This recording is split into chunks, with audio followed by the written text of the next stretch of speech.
Hey, you folks, this is Steve Johnson with Maw Productions. We're taking a quick look here at work in progress on Six Pack. This is the first level here called Computer Processing. I already did a video on this one, but we're just kind of going to do a recap before we get to the second and third level. Currently, we're at 4 levels in various states of completion. That's, of course, obviously 4 out of 6, given the name Six Pack. With this first level, we were trying to go for kind of a Doom 1 Romero tech-based vibe, which is difficult with Doom 2 assets because they don't quite match up with the nuance of textures that are available in Doom 1. But I think we did a pretty good job. Before we get too far into this, if you would, please like and subscribe. We need all the help we can get. Leave comments and let us know what you think of our content. If you're watching this on Reddit or Doom World or on any other of the forums that are this video is being posted on. So what is the reason for Six Pack's existence, really? Other than the fact that I like making Doom maps? Well, the primary reason for Six Pack's being made is I wanted to keep my first-person shooter skills as a game designer at least somewhat tuned. I am working on conceptualizing a first-person shooter right now, sort of in the vein of Duke Nukem 3D, but Doom is so much fun to work with that I couldn't resist. I've done 2 map releases before this. The first was comic.wad, and then the second was In Hell I Rage. You can find the trailer for that and a link in the description to that WAD. But this is my first crack at a multi-level WAD and kind of, playing with variations in theme and those kind of things and trying to come up with, within the limits of Doom 2, variations in gameplay. And here we are into level 2. This is called munitions testing, and it's kind of built around a brown sector and a green sector, and the brown sector you kind of come into from a narrow passageway down into this open kind of arena, lots of verticality, trying to get that in there, ups and downs, and having the player be up and then the monsters be up and keep it going. And the one thing that makes this level stand out from the previous level is the pacing. We have kind of everything locked off until you get the super shotgun, and then all hell literally breaks loose where the monsters are coming out of all these monster closets and stuff.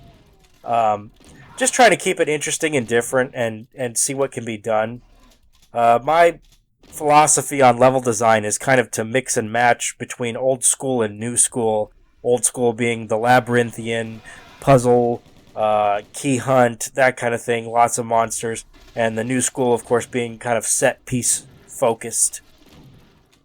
Again, going back to Duke 3D, when you compare it to, say, Doom, there's a lot of non-linearity in Duke 3D levels, lots of choice and player freedom, but there are also kind of set-piece aspects to the levels, kind of things that this level is where you blow up a building, this level is where, you're going through a movie theater, this level is on a space station. They very much give you these kind of focused, thematic, almost theme park kind of designs in Duke 3D, and kind of trying to bring some of that over to Doom 2 in a way.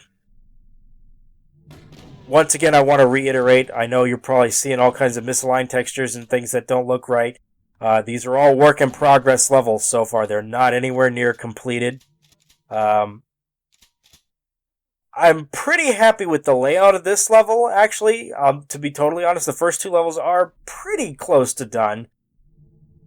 I need to go back in, refine details, add more details, kind of rebalance monsters, all those kind of things.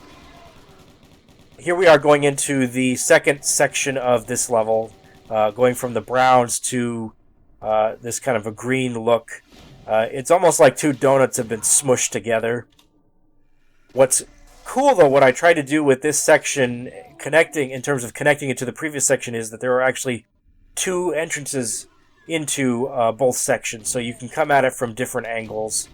It gives you a little choice. Depends on your, how you want to approach it.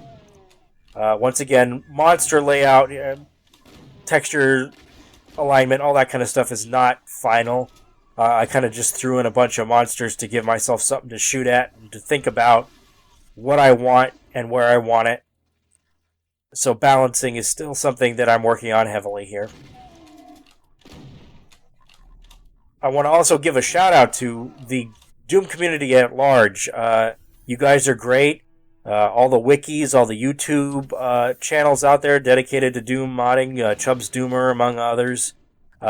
Thank you for all the tutorials and all the documentation that is out there, very clean. And if there are ever any questions, you can always find an answer, either by asking somebody or just doing some reading. You can find it very easily, and it's amazing how quickly you can feel yourself becoming attuned to Doom mapping. Here we are into the third level. This is called the Flooded Lab. What's interesting about this level is that my concept for it was kind of shattered about 3 rooms in, because I realized that Doom 2 doesn't actually have a waterfall texture. I don't know how I forgot that, but I did. But it kind of ruined what I wanted to do, which was to have literally, water running down the walls and areas that were flooded, and you would hit switches to kind of change the water levels, and, kind of a gimmicky thing, but give it a different flavor. So as it stands, the flooded aspect has kind of been superseded by the hellish corruption that's going on.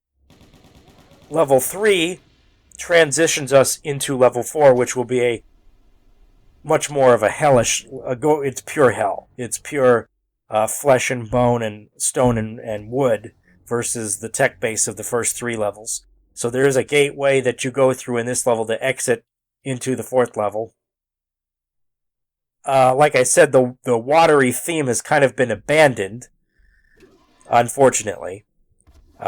It was a cool idea, but it's just, I don't think it fit. I didn't want to do custom texture work. I didn't want to do custom scripting work. I wanted to keep it as vanilla as possible, with the exception of breaking the core limits, just because I can't help myself to keep within those limits. I actually need to look those up, because I kind of want to challenge myself and make a level that does not break the limits.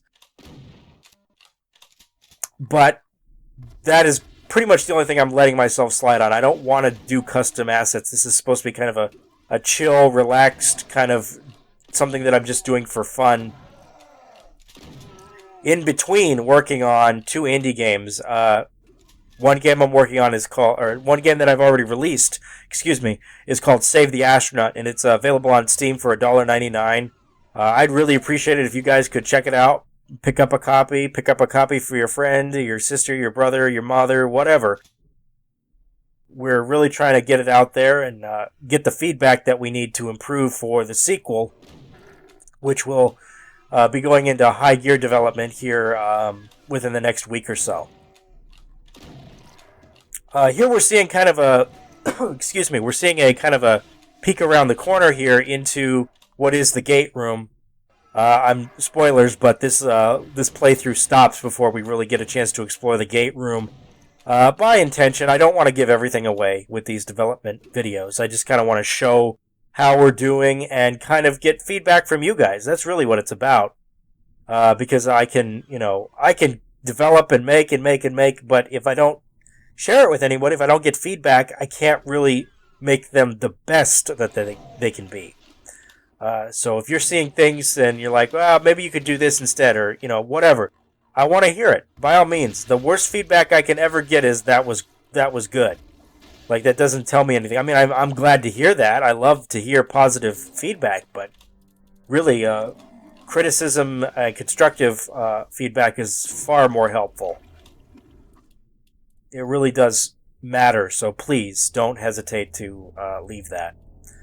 So we've gone through this area that was kind of a sewer, kind of a watery kind of sewer area, and this was actually supposed to be connected to 2 points in the map where there were blown cooling tanks.